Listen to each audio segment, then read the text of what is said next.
গত কয়েকদিন ধরে বাংলাদেশে কিছুটা অস্বাভাবিক অবস্থা বিরাজ করছিল। তারই ধারাবাহিকতায় গত পরশুদিন অর্থাৎ বৃহস্পতিবারে উপদেষ্টা পরিষদের একটা বৈঠক হয়। সেই বৈঠক থেকে প্রধান উপদেষ্টা তিনি একটা মেসেজ জাতিকে দিতে চেয়েছিলেন, তিনি সেটা দেননি। কিন্তু এই কথাটা খুব দ্রুত সমাজের সব দিকে ছড়িয়ে পড়ে, যার কারণে সমাজে একটা অনিশ্চয়তা, আশঙ্কা, আতঙ্ক দেখা দেয়। আমরা সেই দিনই বিষয়গুলোকে হিসাবে নিয়েছি, নোটিশে নিয়েছি। একই সময়ে একজন রাজনৈতিক নেতা তার জনপ্রতিনিধিত্বের একটা দাবি নিয়ে তিনি একটা অবস্থান নিয়েছিলেন। আবার আরেকটা গুরুত্বপূর্ণ জায়গায় আরেকটা দাবিতে আরেক দল অবস্থান নিয়েছিলেন। এই সব কিছু প্রধান উপদেষ্টার জন্য কিছুটা কষ্টের, কিছুটা বিরক্তির ছিল, যার কারণে তিনি তার দায়িত্বের ব্যাপারে পুনর্বিবেচনা করবেন এরকম একটা অভিব্যক্তি তিনি প্রকাশ করেছিলেন। কিন্তু কার্যত এটা অফিসিয়ালি সামনে আসেনি। এ বিষয়ে আপনারাও আমাদের মতোই বিচলিত ছিলেন, আমরা এটা বিশ্বাস করি। কারণ দেশ আমাদের সবার, দেশ ভালো থাকলে আমরা সবাই ভালো থাকবো। 24 জুলাই বিপ্লবের মধ্য দিয়ে দেশে একটা পরিবর্তন এসেছে, কিন্তু এই পরিবর্তনে এখন যারা নেতৃত্ব দিচ্ছেন সরকারে, তারা তাদের পরিচয় হচ্ছে যে তারা কোনো পার্টিকে বিলং করবেন না। এটা হওয়া উচিত, কিন্তু এখানেও কিছু ব্যতিক্রম ঘটেছে। এটাও মাঝে মধ্যে সমাজকে উদ্বিগ্ন করেছে। আবার স্বাভাবিকভাবেই এই পরিবর্তন বা বিপ্লবের অবশ্যম্ভাবী দাবি ছিল যে অর্থবহ কিছু সংস্কার করা লাগবে এবং যারা অপরাধী তাদের বিচার হতে হবে। এই সংস্কার এবং বিচারের মধ্য দিয়েই একটা অর্থবহ নির্বাচন হবে। সেই নির্বাচনে সমতল মাঠ থাকবে। নির্বাচনে যারা অংশগ্রহণ করবেন তাদেরকে কোনো ধরনের ষড়যন্ত্রের মুখোমুখি হতে হবে না। এখানে পেশি শক্তি এবং কালো টাকার প্রভাব চলবে না। 15.5 বছর মানুষ 3টা নির্বাচনে তার ভোটের অধিকার প্রয়োগ থেকে বঞ্চিত হয়েছে।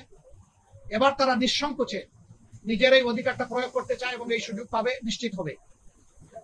এটি হচ্ছে জনগণের দাবি। প্রধান উপদেষ্টা ইতিমধ্যে কয়েকবার তিনি বলেছেন নির্বাচন তিনি দিতে চান এই বছরের ডিসেম্বর থেকে শুরু করে আগামী বছরের জুনের মধ্যবর্তী কোনো এক সময়। কিন্তু তিনি সুনির্দিষ্ট কোনো রোডম্যাপ দেন, কোনো মাস, সপ্তাহ তিনি ঘোষণা করেননি। এটাকে কেন্দ্র করে বিভিন্ন ধরনের দাবি এই নির্বাচনের রোডম্যাপের ব্যাপারে আছে। আমাদেরও কিছু রিকমেন্ডেশন ছিল, আমরা তার প্রতি সম্মান রেখেই বলেছিলাম যে দায়িত্ব আমরা সবাই মিলে তাকে দিয়েছি, তিনি চেয়ে নেন এবং তিনি দলের পক্ষ থেকে নির্বাচিত কোনো দায়িত্বশীল নেতা নন, বরঞ্চ তিনি জনগণের ঐক্যমতের ভিত্তিতে এই জায়গাটায় একটা গুরুবার তিনি গ্রহণ করেছেন। তাকে আমরা তার সম্মান বজায় রেখে দেশের স্বার্থটা তিনি দেখবেন, সেটা আমরা সবসময় বলে আসছি। আমরা আজকে ওই ব্যাপারে কথা বলেছি। আমরা বলেছি 2টা বিষয় স্পষ্ট করা দরকার। একটা, নির্বাচনটা কখন হবে, আপনি যে সময়সীমা দিয়েছেন এর ভিতরেই জনগণের কোনো ধরনের বড় ভোগান্তি না হয়ে একটা কমফোর্টেবল টাইমে এই নির্বাচনটা হওয়া উচিত আমরা মনে করি। আর 2 নম্বর আমরা বলেছি এই নির্বাচনের আগে অবশ্যই সংস্কার এবং দৃশ্যমান বিচারের কিছু প্রক্রিয়া জনগণের সামনে আসতে হবে। সংস্কার শেষ না করে যদি কোনো নির্বাচন হয়, এই নির্বাচনে জনগণ তাদের প্রত্যাশা পূরণ করতে পারবে না। আবার সব সংস্কার এই সরকারের পক্ষে করা সম্ভব না। মাত্র 5টা সুনির্দিষ্ট বিষয় তারা হাত দিয়েছে, এতটুকু নিষ্পত্তি হওয়া উচিত সন্তোষজনক ভাবে।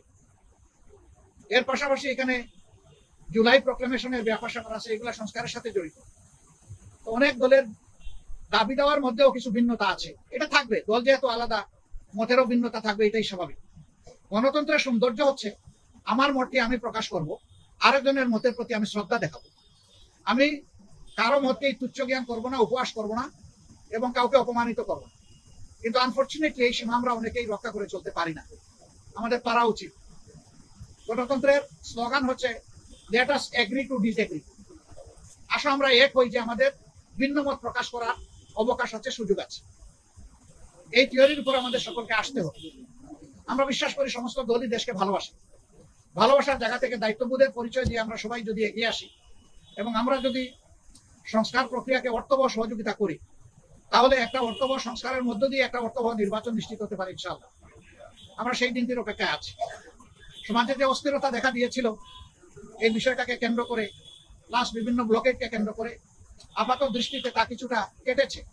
আমরা এর স্থায়ী নিষ্পত্তি চাই এবং আমরা মনে করি যে দুইটা রোডম্যাপ ঘোষণা করলেই তার অনেকটাই সমাধান হয়ে যাবে। একটা হচ্ছে সংস্কারের রোডম্যাপ, আর একটা হচ্ছে নির্বাচনের রোডম্যাপ। এই দুইটাই অতীব গুরুত্বপূর্ণ বলে আমরা মনে করি। আপনারা আজকে এখানে এসেছেন, আপনারা ইতিমধ্যে বিএনপির বন্ধুরা এসেছেন, তাদের কথা আপনারা শুনেছেন, আমাদের কথা আপনারা ধৈর্য ধরে শুনলেন। এই জন্য আমরা আমাদের পক্ষ থেকে আপনাদের প্রতি কৃতজ্ঞতা জানাই এবং ধন্যবাদ জ্ঞাপন করি। আমি মহোদয় আপনাদের সাথে আমাদের আরো অনেক দেখা হবে, কথা হবে ইনশাআল্লাহ। আজকে আরো হয়তো আপনারা কথা শুনবেন, আরেকটা দল তারা ঢুকেছেন, তারাও বের হলে তারা তাদের কথা বলবেন। আমরা দেশকে আমাদের ভালোবাসার জায়গা থেকে, বিবেকের দায়বোধের জায়গা থেকে যেটা উত্তম মনে করি, সেই ব্যাপারে কাজ করতে আমরা দৃঢ় প্রতিজ্ঞ। ন্যায় এবং সত্যের পথে আমরা অবিচল থাকবো। দেশের স্বার্থটাকে আমরা বড় করে দেখবো, এটি হচ্ছে আমাদের অঙ্গীকার। আপনাদের সবাইকে ধন্যবাদ। আমি মহোদয় আপনারা যে আজকে আলাপ করলেন, এটার প্রেক্ষিতে আপনারা কোনো সময়সীমা বেঁধে দিয়েছেন কিনা এবং আপনারা রোড এই সংস্কারের পরে নির্বাচন চাচ্ছেন কিনা? অবশ্যই সংস্কারের পরে সবাই নির্বাচন চায়। আমরা না, এর আগের দল বলেছে যদি তারা ক্ষমতায় যায় তাহলে তারা সংস্কার কন্টিনিউ করবে এবং আওয়ামী লীগের বিচার কন্টিনিউ করবে। আপনারা কি সংস্কারের পরে বিএনপি কখনো কখনো বললে, তারা কিন্তু বারবার এখনো বলছে যে আমরা সংস্কারের বিরোধী নই, তবে নির্বাচনের রোডম্যাপটা আমরা চাই সুনির্দিষ্টভাবে। সেটা তো আমরাও চাই, কিন্তু আমরা কোনো সময় বেঁধে দিইনি। আমরা কমফোর্টেবল দুইটা টাইম আপনাদের মাধ্যমে এই জাতিকে জানিয়েছি। যদি সংস্কার শেষ হয়ে যায় তাহলে ফেব্রুয়ারির মধ্যভাগে এটা হতে পারে, আর যদি সংস্কারের ভিতরে শেষ না হয় আরেকটু সময় লাগে, এরপরেই যেহেতু রোজা শুরু হয়ে যাবে, রোজার পর হতে হবে, তারপরে এটাকে টেনে লম্বা করলে কোনো সুষ্ঠু নির্বাচন করা সম্ভব হবে না। আমাদের দেশের আবহাওয়া এটা এলাও করবে। প্রধান উপদেষ্টা তিনি গভীর মনোযোগ সহকারে শুনেছেন এবং আমাদের এটা আস্থা হয়েছে যে তিনি বিষয়টাকে ইতিবাচক ভাবে নিয়েছেন। যারা পদত্যাগ চেয়েছেন এই ব্যাপারে তারাই ব্যাখ্যা ভালো দেবেন। আমরা কারোই কোনো পদত্যাগ চাইনি। এই সময় আমরা যখন ওই রকম প্রয়োজন অনুভব করব তখন আপনাদের মাধ্যমে জানাই। এটা ঠিক আমাদের ব্যাপার আর বিএনপির ব্যাপারে একরকম না, একটু ডিফারেন্স আছে। আমরা কিন্তু নিজেই চেয়েছি এবং তারিখটা ফিক্স আপ হয়েছে। কালকে আপনারা সংবাদ মাধ্যমে এটা অলরেডি জানতে পেরেছেন। হ্যাঁ, সেটা আমি পরে আসতেছি। ওনার দাওয়াত আমরা পেয়েছি, এটা অস্বীকার করবো না, কিন্তু এর আগে আমরাই চেয়েছি এবং আমাদের চাওয়ার প্রেক্ষিতেই আজকে সন্ধ্যা 6টায় এই সময়টা নির্ধারিত হয়েছিল। আমাদের অন্য একটা দলীয় কর্মসূচি থাকার কারণে আমরাই চেয়েছিলাম যে আমাদেরকে আরো 2 ঘন্টা পিছিয়ে দেওয়া হোক। আমাদের অনুরোধের প্রেক্ষিতেই 8টা ফিক্স করা হয়েছিল, যদিও 8টায় আমরা শুরু করতে পারি নাই, একটু পরে আমরা শুরু করেছি। উনি ডেকে এইটুকুই বলেছেন, দেশ আমাদের স্বভাব, আমি অবশ্যই অর্থবহ, সুষ্ঠু, স্বচ্ছ একটা নির্বাচন দিতে চাই। আমি যেন কোনো নির্বাচন দিতে চাই না।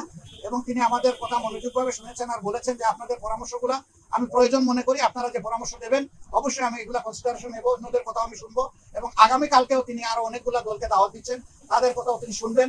সবার কথা শোনার পরে তিনি আশা করি তার একটা সিদ্ধান্ত তিনি ম্যাচিউর করবেন।